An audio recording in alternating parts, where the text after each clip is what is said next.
बिस्मिल्लाहिर्रहमानिर्रहीम अस्सलामु अलैकुम वरहमतुल्लाहि वबरकातुहू। उम्मीद है दोस्तों सब खैर आफियत से होंगे। आज के अपने इस वीडियो के अंदर हम CS 409 introduction to database administrator की असाइनमेंट नंबर 1 फॉल 2025 को कंप्लीट सॉल्व करने जा रहे हैं। इसकी जो ड्यू डेट है वो 3 नवंबर 2025 है और इसके टोटल मार्क्स जो हैं वो 20 हैं। इस असाइनमेंट को आपने MS वर्ड की फाइल के अंदर सबमिट करवाना है। MS वर्ड की फाइल यही होती है जिस फॉर्मेट के अंदर ये आपकी क्वेश्चन फाइल है, इसी को हम MS वर्ड की फाइल कहते हैं। तो इसी के अंदर आपने MS वर्ड की फाइल एक नई बनाकर उसमें जो है वो पूरा सोल्यूशन सॉल्व करके तो आपने उस MS वर्ड की फाइल को LMS पे सबमिट करवा देना है। ठीक है, अब इसका सोल्यूशन जो है मैं आपको दिखा देता हूँ। मैं आपको PDF में सोल्यूशन इसलिए दिखाऊंगा क्योंकि मैंने साथ समझाना भी है, लेकिन आपने इसको PDF में सबमिट नहीं करवाना, आपने इसको MS वर्ड में बनाकर देन MS वर्ड की फाइल को सबमिट करवा देना। अच्छा जी, यहाँ पर दोस्तों ये सोल्यूशन है। सबसे पहले आपने क्या करना है, सबसे पहले आपने ऊपर हेडिंग देनी है MS वर्ड के अंदर क्वेश्चन नंबर 1 सोल्यूशन। उसके अंदर आपने एक छोटा सा टेबल बनाना है। टेबल कैसे ड्रा करते हैं MS वर्ड के अंदर वो मैंने आपको ऑलरेडी पहले भी सिखाया हुआ है, दोबारा एक दफ़ा फिर बता देता हूँ। सिंपली MS वर्ड के अंदर इंसर्ट पे क्लिक करते हैं। यहाँ पर पहले आप देखें क्वेश्चन नंबर 1 में कितने कितने कॉलम्स हैं, 2 कॉलम्स हैं, 1 और 2, ये 2 कॉलम्स हैं। रो कितनी है, 1 2 3 4 रोज हैं। ठीक है, इस पहले क्वेश्चन के अंदर 4 रोज हैं। तो सिंपली यहाँ पर आओ, इंसर्ट पे ऑप्शन पे आकर टेबल पे क्लिक करो और यहाँ पर कितनी 2 कॉलम थे और कितनी रो थी, 4 रो थी। ऐसे सेलेक्ट करके ऐसे क्लिक कर दो तो ये देखो आपका एक टेबल ड्रा हो जाएगा जिसमें 2 कॉलम्स हैं और कितनी रोज है, 4 रोज हैं। अब इस टेबल में क्या डाटा फिल करना है वो डाटा आपको यहाँ पे मैं ये दिखा देता हूँ। पहले आपने पहली रो में फिल करना है सिनेरियो और लेवल ऑफ DBMS। उसके बाद यहाँ पर आपने ये क्वेश्चन टाइप करना है। ये क्वेश्चन आपको सर ने खुद दिया भी हुआ है, ये देखो आपकी क्वेश्चन फाइल के अंदर सर ने लिखा हुआ है, ये देखो ये यहाँ पर लिखा भी हुआ है सर ने, ये देखो ये टेबल है बेसिकली वो। ठीक है, इस टेबल के अंदर बेसिकली आपने डाटा जो है फिल करना है। ये सर ने आपको गिवन किया हुआ है, यहाँ पर आपने आंसर लिखना है।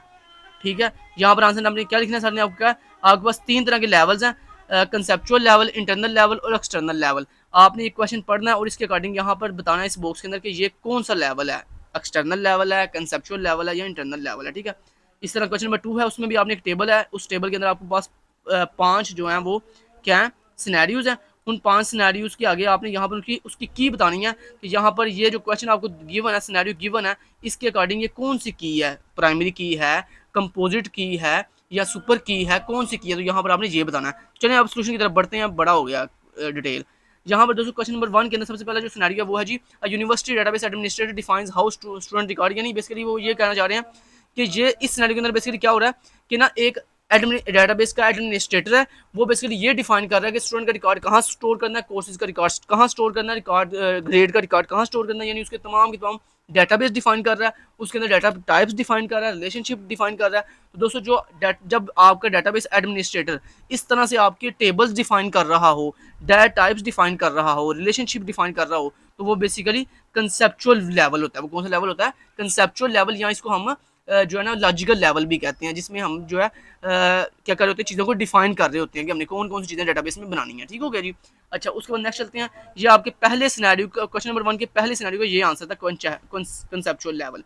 दूसरा सिनेरियो ये है कि एक स्टूडेंट है वो यूज़ कर रहा है आपकी यूनिवर्सिटी की मोबाइल ऐप को। तो दोस्तों जो आप यूज़र जो आप ऐप को यूज़ कर रहे होते हैं ना, जितने भी यूज़र ऐप को यूज़ कर रहे होते हैं, वो कौन सा लेवल होता है, वो बेसिकली एक्सटर्नल लेवल होता है, जहाँ पर लोग जो है वो हमारी एप्लीकेशन को, हमारे प्रोजेक्ट को यूज़ कर रहे होते हैं।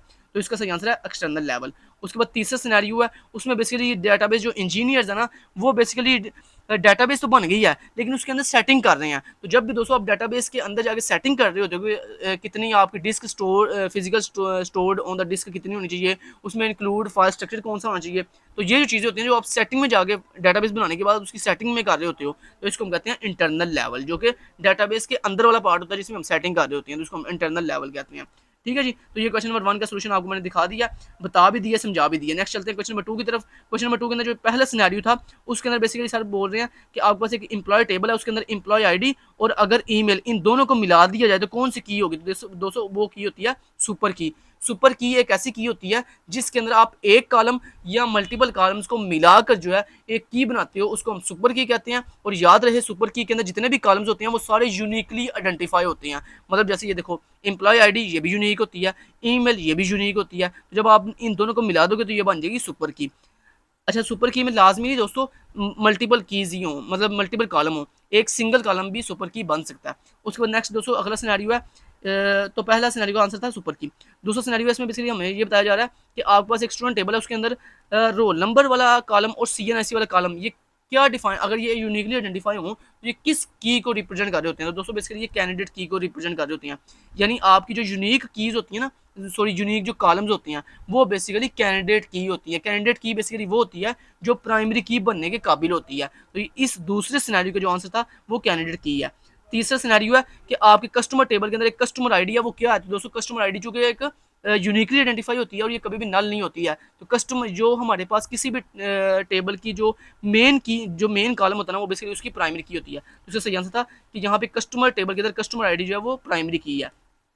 नेक्स्ट आ जाता है दोस्तों हमारे पास अगला सिनेरियो चौथा, जिसमें बेसिकली वो बता रहे हैं कि एक आर्डर टेबल है, उसके अंदर एक ऐसा कॉलम है जो कि ऑटोमेटिकली जनरेट हो रहा है। हमने वो डिफाइन नहीं था किया, वो खुद ब खुद जनरेट हो रहा है। तो दोस्तों जब आपकी डेटाबेस के अंदर एक ऐसा टेबल हो जिस टेबल के अंदर आप कुछ भी मतलब उस टेबल के अंदर आप कोई कॉलम खुद आपने डिफाइन नहीं किया, बल्कि आपका सिस्टम खुद ब खुद ऑटोमेटिकली उसे जनरेट कर रहा है, तो दोस्तों उसको हम कहते हैं सरोगेट की। सरोगेट की बेसिकली वो एक ऐसी की होती है, एक ऐसा कॉलम होता है जिसकी वैल्यू हम नहीं दे रहे होते, बेसिकली वो वैल्यू ऑटोमेटिकली जनरेट हो रही होती है। ठीक है, नेक्स्ट दोस्तों आ जाता है हमारे पास अगला सिनेरियो, जिसमें बेसिकली एक लाइब्रेरी डेटाबेस है जिसके अंदर हमारे पास दो एट्रीब्यूट्स हैं, बुक ISBN नंबर और लाइब्रेरी ब्रांच आईडी। अगर इन दोनों को मिला दिया जाए टुगेदर, दोनों को मिला दिया जाए तो ये कौन सी की होगी, ये बेसिकली कंपोजिट की होगी। अब आप सोचोगे कि ऊपर जब हमने दो यहाँ पे कीज को मिलाया था, एम्प्लॉय आईडी और ईमेल, वो भी तो हमारे पास सुपर की थी, तो फिर यहाँ पर ये कंपोजिट की कैसे बन गई है। दोस्तों बेसिकली दोनों में डिफरेंस ये होता है, देखो यहाँ पे देखो जरा गौर से, सुपर की वो होती है जो एक कॉलम पे भी डिपेंड कर रही होती है, और सुपर की में ये भी याद रखिएगा कि सुपर की में जितने कॉलम होते हैं वो सारे यूनिकली आइडेंटिफाई होते हैं, लेकिन कंपोजिट की के अंदर सारे कॉलम यूनिकली आइडेंटिफाई हो भी सकते हैं, नहीं भी हो सकते। जैसे देखो यहाँ पर, और दूसरी बात ये कंपोजिट की हम तब बनाते हैं जब ये देखो बुक ISBN नंबर जो है ये एक फॉरेन की है जो दूसरे बुक टेबल से आई हुई है यहाँ पर, और लाइब्रेरी ब्रांच आईडी ये बेसिकली लाइब्रेरी टेबल के अंदर एक प्राइमरी की जो यहाँ पे एज ए फॉरेन की यूज हो रही है। तो जब आप किसी दूसरे टेबल में जाके फॉरेन की को मिलाते हो ना तो वो बेसिकली कंपोजिट की बनती है। यहाँ पर देखो इस टेबल के अंदर ये फॉरेन की नहीं थी, ये ईमेल एक फॉरेन की नहीं है। एम्प्लॉय आईडी जो है ये एक प्राइमरी की है यहाँ पर, तो जब आप प्राइमरी की के साथ दूसरे कॉलम्स को मिला रहे हो जो कि यूनिकली आइडेंटिफाई है तो वो सुपर की होती है। लेकिन यहाँ पर देखो ये टेबल ही अलग है, ये एक लाइब्रेरी डेटाबेस है जिसके अंदर वो बोल रहा है कि आपके पास दो कॉलम्स हैं, और अब ये दो कॉलम ये हमें पता ही नहीं है ये प्राइमरी की है क्या है, तो बेसिकली ये फॉरेन की के तौर पर यूज हो रहे हैं। तो जब आप किसी दूसरे टेबल में जाके फॉरेन की को मिलाते हो ना तो वो बेसिकली क्या होती है, कंपोजिट की होती है। एक और बात याद रखिएगा, हर कंपोजिट की सुपर की हो सकती है लेकिन हर सुपर की कंपोजिट की नहीं हो सकती। ठीक हो गया, ये बात आपने याद रखनी है। ठीक हो गया जी, ठीक हो गया। चलें ये आपको मैंने आंसर बता दिया। लो जी, यहाँ यहाँ पर हमारी जो असाइनमेंट है दोस्तों वो कंप्लीट होती है। बाकी मजीद इसको डिटेल से अगर आपने इन कंसेप्ट को समझना तो आप गूगल से ChatGPT से जाके समझ सकते हैं। Thank you so much, till then guys, take care, अल्लाह हाफिज़।